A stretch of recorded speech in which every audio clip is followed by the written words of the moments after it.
శ్రీ సీతారామచంద్ర పరబ్రహ్మణే నమః. జై శ్రీరామ్, జై జై హనుమాన్. వారధి నిర్మాణం జరిగింది. అది 100 యోజనముల పొడవు, 10 యోజనముల వెడల్పు కలిగి ఉంది. దాని మీద ఒకదానికొకటి ఆనించి వృక్షఖండములు అమర్చి సమతలం చేశారు. ఆ పైన విరబూచిన పుష్పములతో నిండిన కోన కొమ్మలను వాటిపై పరిచారు.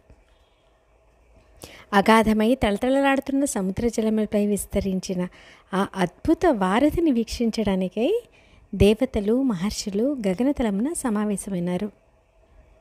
అంతటా రామలక్ష్మణులని హనుమంతుడు మరియు అంగదుడిపై అధిరోహించవలసిందిగా సుగ్రీవుడు అభ్యర్థించాడు. తర్వాత కొద్దిసేపట్లోనే కోట్లాది వానరులతో కూడిన సేన మొత్తం పురోగమించసాగింది. ఆవల్లి తీరమున లంకాద్వీపంలోని సువేల పర్వతం చేరడంతోనే వానరులు ఆనందోద్వేగభరితులైనారు. సుగ్రీవుడు అక్కడ శిబిరాన్ని ఏర్పాటు చేయగా గొప్ప దేవతలు, మహర్షులు వచ్చి పవిత్ర నదుల నుంచి తెచ్చిన జలములతో రాజైన సుగ్రీవుణ్ణి, వానరులను స్వయంగా అభిషేకించి విజయోస్తు అని రాజుని ఆశీర్వదించారు.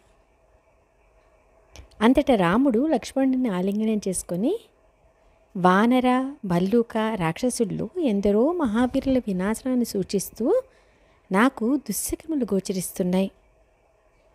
కావున సైన్యం నిరంతరం అప్రమత్తంగా ఉండేలా అన్ని విధాల జాగ్రత్త తీసుకో. నిజానికి భయంకర ప్రపంచములు ధూళిమేఘములు ఎలా రేపుతున్నాయో చూడు. భూకంపములు సంభవిస్తున్నాయి. కాలమేఘములు రక్తమును వర్షిస్తున్నాయి. సాయం సంచ అమితంగా రక్తరంజితమై ఉంది. జంతువులు దయనీయంగా రోధిస్తున్నాయి. లక్ష్మణ, మనం తక్షణమే లంకానగరం మీద దాడి ప్రారంభించాలని అనుకుంటున్నాను అన్నాడు. అలా రాముని అభీష్టం మేరకి వానరసేన బయలుదేరింది.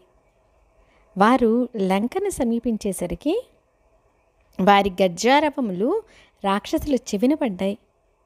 త్రికూటాచల శిఖరం మీద మనోజ్ఞంగా నిలిచి ఉన్న ఆ స్వర్ణమయ నగరమును వీక్షించినప్పుడు రాముడు అందులో బంధితురాలైన సీతను గురించి మాత్రమే ఆలోచించాడు. అంతటా రాముడు సేనకు శిరోభాగాన తాను లక్ష్మణుడు ఉండే విధంగా సేనను నరరూప వ్యూహంతో తీర్చమని దళనాయకులను ఆదేశించాడు. లంకని సమీపిస్తూ వానరులు మహావృక్షములను, పర్వత శిఖరములను పెకిరించి ఆయుధములుగా గ్రహించారు. సీతను విడుదల చేయటమో లేక మృత్యువుకు సిద్ధపడటమో తేల్చుకోమంటూ రాముడు రావణునికి ఆదేశాలు పంపాడు. పక్షి రూపంలో తమ వద్ద బందీగా ఉన్న రావణుని దూతను వానర ముఖ్యులు విముక్తం చేయగా అతడు తక్షణమే రావణుని వద్దకు వెళ్ళాడు. శుకుని రెక్కలు ఖండించబడి ఉండడం చూసిన రావణుడు నవ్వుతూ, ఈ పని చేసిందెవరు అంటూ ప్రశ్నించాడు. అందుకు శుకుడు బదిలిస్తూ, నీ సందేశమును నేను సుగ్రీవునికి అందజేశాను, కానీ వానరులు నన్ను పట్టుకొని చావబాదారు. ఆ పైన వారు నా రెక్కలను ఖండించారు. ధర్మాత్ముడైన రాముని దయ వలన మాత్రమే నేను విడుదల చేయబడ్డాను. ఓ రాజా, సీతను కాపాడడం కోసం ఇప్పటికీ వానరసేన ఇక్కడికి వచ్చేసింది. వారు వెల్లువల దుర్గ ప్రాకారాలను దూకి రాకముందే నీవు రామునికి ఆమెను అప్పగించడమో లేక తక్షణమే వానరగణములపై దాడి చేయటమో చెయ్యాలి అని అన్నాడు. రావణుడు ఆగ్రహంతో, నేను సీతను ఎన్నటికీ విడిచిపెట్టేది లేదు. నేను రాముడిని, అతడి వానర సైన్యాన్నంతటినీ సంహరించి వేస్తాను. అయితే అసలు ఈ వానరులు సముద్రం మీదుగా వారధిని ఎలా నిర్మించారో నాకు చాలా ఆశ్చర్యంగా ఉంది. తన 2 మంత్రులు సుక మరియు సారణలతో మీరిద్దరూ వానర రూపములు ధరించి రహస్యంగా శత్రుసేనలో చొరబడి వారి బలశౌర్యములను అంచనా వేసి నాకు తెలుపగోరుతాను అని అన్నాడు. చిత్తం అంటూ సుఖసారణులు వానరుల శిబిరంకైతే వెళ్ళారు. కానీ అప్పటికే తీరం వెంట అరణ్యములోనూ పర్వత ప్రాంతములలోనూ ఇసుక వేస్తే రాలనట్లుగా వ్యాపించిన వానరసేన యొక్క విస్తృతి కారణంగా ఆ చారులిద్దరూ సైనికుల సంఖ్యను అంచనా వేసే పని కనీసం మొదలుపెట్టలేకపోయారు. వారిద్దరూ అలా ముందుకు సాగుతుండగా వారు మారువేషంలో ఉన్న రాక్షసులని గుర్తుపట్టిన విభీషణుడు వారిని పట్టుకొని రాముని వద్దకు తీసుకువెళ్ళాడు.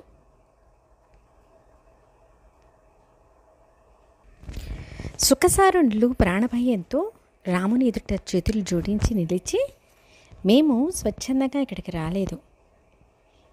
మీ సేనాబలంను నిర్ధారణ చేయడానికి రావణుడు మమ్మల్ని పంపించాడు అంటూ దీనంగా చెప్పారు. ఈ మాట విని రాముడు నవ్వేసి, మీ కార్యం పూర్తయితే తక్షణమే రావణుని వద్దకు మీరు తిరిగి వెళ్ళవచ్చు. ఒకవేళ మీరు పరిశీలించవలసింది ఇంకా పూర్తి కానట్టయితే మీరు నిర్భరంగా విభీషణుని మార్గదర్శనంలో మీ పరిశీలన యాత్ర సాగించుకోవచ్చు. అయితే మా సౌజన్యమునకు ప్రతిగా మీరు రావణునికి నేను నా వానరసేనతో వచ్చి లంకా నగరమును నాశనం చేస్తాను, రాక్షసులందరినీ సంహరిస్తాను అన్న నా సందేశాన్ని అందజేయమని మాత్రమే మిమ్మల్ని అభ్యర్థిస్తున్నాను అని అన్నాడు. కృతజ్ఞతా సూచకంగా సుఖసారణులు రామునికి ప్రణామములు ఘటించి, నీకు విజయం కలుగాక అన్నారు. అంతటా వారిద్దరూ రావణుని వద్దకు తిరిగి వెళ్ళి, మమ్మల్ని విభీషణుడు పట్టుకున్నాడు, కానీ ఔదార్యశీలి అయిన రాముడు కరుణామయుడై మమ్మల్ని విడిపించాడు. వారి సేన అపారమైంది కావడంతో దాని విస్తృతిని అంచనా వేయడం మాకు సాధ్యం కాలేదు. కానీ రాముడు, లక్ష్మణుడు, సుగ్రీవుడు, విభీషణుడు తలుచుకుంటే ఇతరుల వానరుల సహాయం లేకుండానే లంక నగరంను పెకిలించి ఎత్తుకుపోగలరని నిశ్చయంగా చెప్పగలం. నిజం చెప్పాలంటే రాముడొక్కడే లంకను సకల రాక్షసులని సర్వనాశనం చేయగలడని మాకు గట్టి నమ్మకం కలిగింది. సీతను రామునికి తిరిగి అప్పగించి ఆయనతో మైత్రిని నెలకొల్పవలసిందిగా నీకు మా సలహా ఇస్తున్నామంటూ వివరించారు. అందుకు రావణుడు, నా మీద దాడి చేయటానికి దేవతలు దానవులు ఒకటై వచ్చినా సరే సీతను నేనెన్నటికీ తిరిగి ఇవ్వడం అనేది మాత్రం జరగదు. కొద్దిమంది వానరులు ఎవరో మిమ్మల్ని హింసిస్తారన్న భయంతో మీరు ఇలా పిచ్చి పిచ్చిగా మాట్లాడుతున్నారు, నేనెందుకు భయపడాలి అంటూ బదులు పలికాడు. శత్రువులను చక్కగా ఆలోకించే ఉద్దేశంతో రావణుడు తన ఇద్దరు చారులతో కలిసి తన సౌదాగ్రమును అధిరోహించాడు. అంతటా రావణుడు వానర ముఖ్యులందరినీ తనకు చూపించవలసిందిగా సారణుని కోరాడు.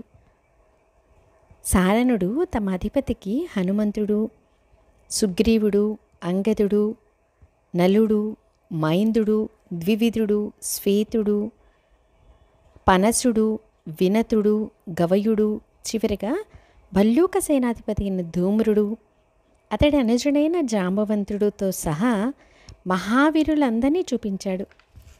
సారణుడు వారందరి శారీరక లక్షణాలను కూడా వివరించి వారి అసమాన బలపరాక్రమాలు ప్రస్తుతించాడు. అన్ని దిక్కులా వ్యాపించి ఉన్న వానరసేన యొక్క విస్తృతిని వర్ణించడానికి కాను సారణుడు ముందుగా వైదిక గణన పద్ధతిని వివరించవలసి వచ్చింది. 100,000 1,00,000, 100,00,000 1,00,00,000కి సమానం. 1,00,000 కోట్లను ఒక శంకువు అంటారు.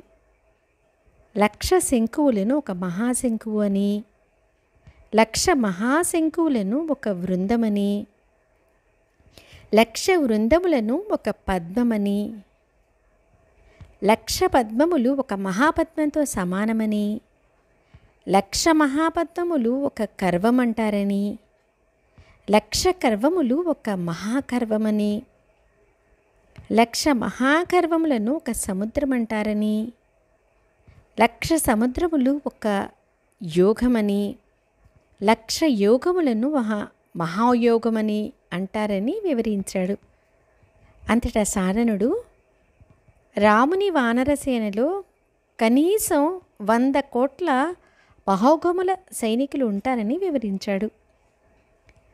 రాముడిని, లక్ష్మణుడిని, ఇతర వానరవేలుని చూసి రావణుడు క్రుద్ధుడైనాడు. సుఖసారణులు తలలు దించుకోగా వారిని రావణుడు తీవ్రంగా దూషించాడు.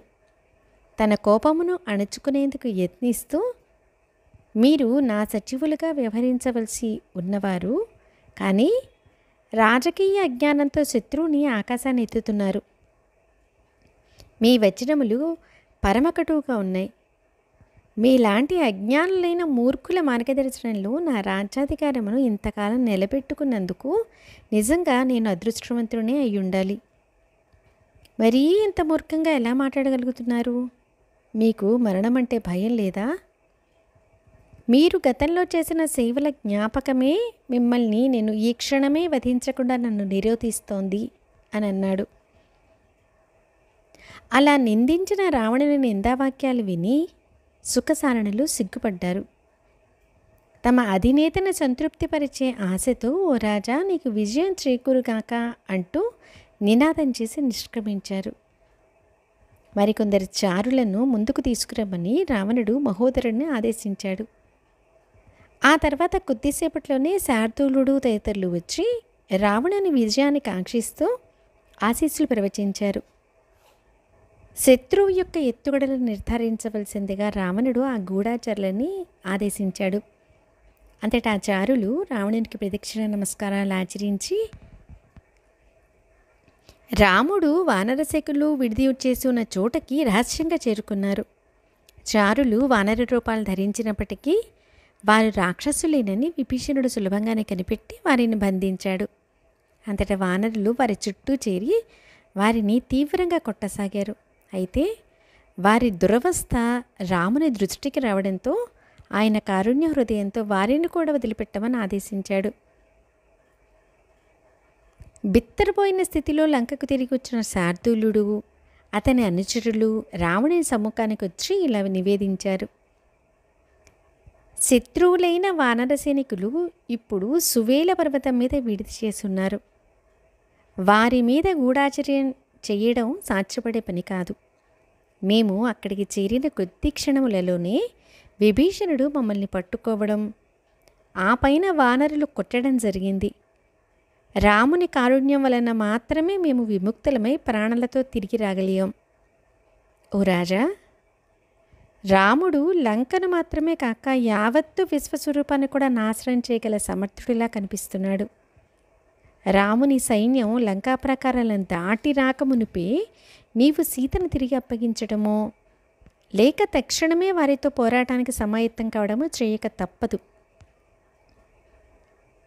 శార్దూలుని వచనములపై ఒక అరక్షణం ఆలోచించిన మీదట రావణుడు, ఎట్టి పరిస్థితులలోనూ సీతను నేనన్నిటికీ తిరిగి అప్పగించడం జరగదు అని ప్రకటించాడు.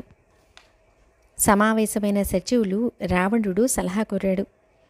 చివరకు తన అంతఃపురంలోకి తిరిగి వెళ్ళి మాయోపాయ చిత్రుడైన విద్యుజ్జుహ్వుడనే రాక్షసుని పిలిపించాడు. నీవు రాముడి మాయా శిరస్సును సృష్టించగోరుతాను. అలానే ఆయన ధనుర్బాణములను పరిపూర్ణంగా అనుకరిస్తూ తయారు చేయాలి.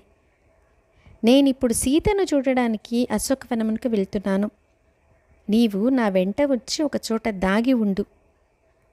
నేను నిన్ను పిలిపించగానే నీవు మాయతో సృష్టించిన వాటిని తీసుకురావాలి అని రావణుడు విద్యుజ్జుహ్వునితో చెప్పాడు. సీతను చూడాలన్న ఆతృతతో రావణుడు అశోకవనానికి వెళ్ళాడు. శ్రీ సీతారామచంద్ర పరబ్రహ్మణే నమః. జై శ్రీరామ్. జై జై హనుమాన్.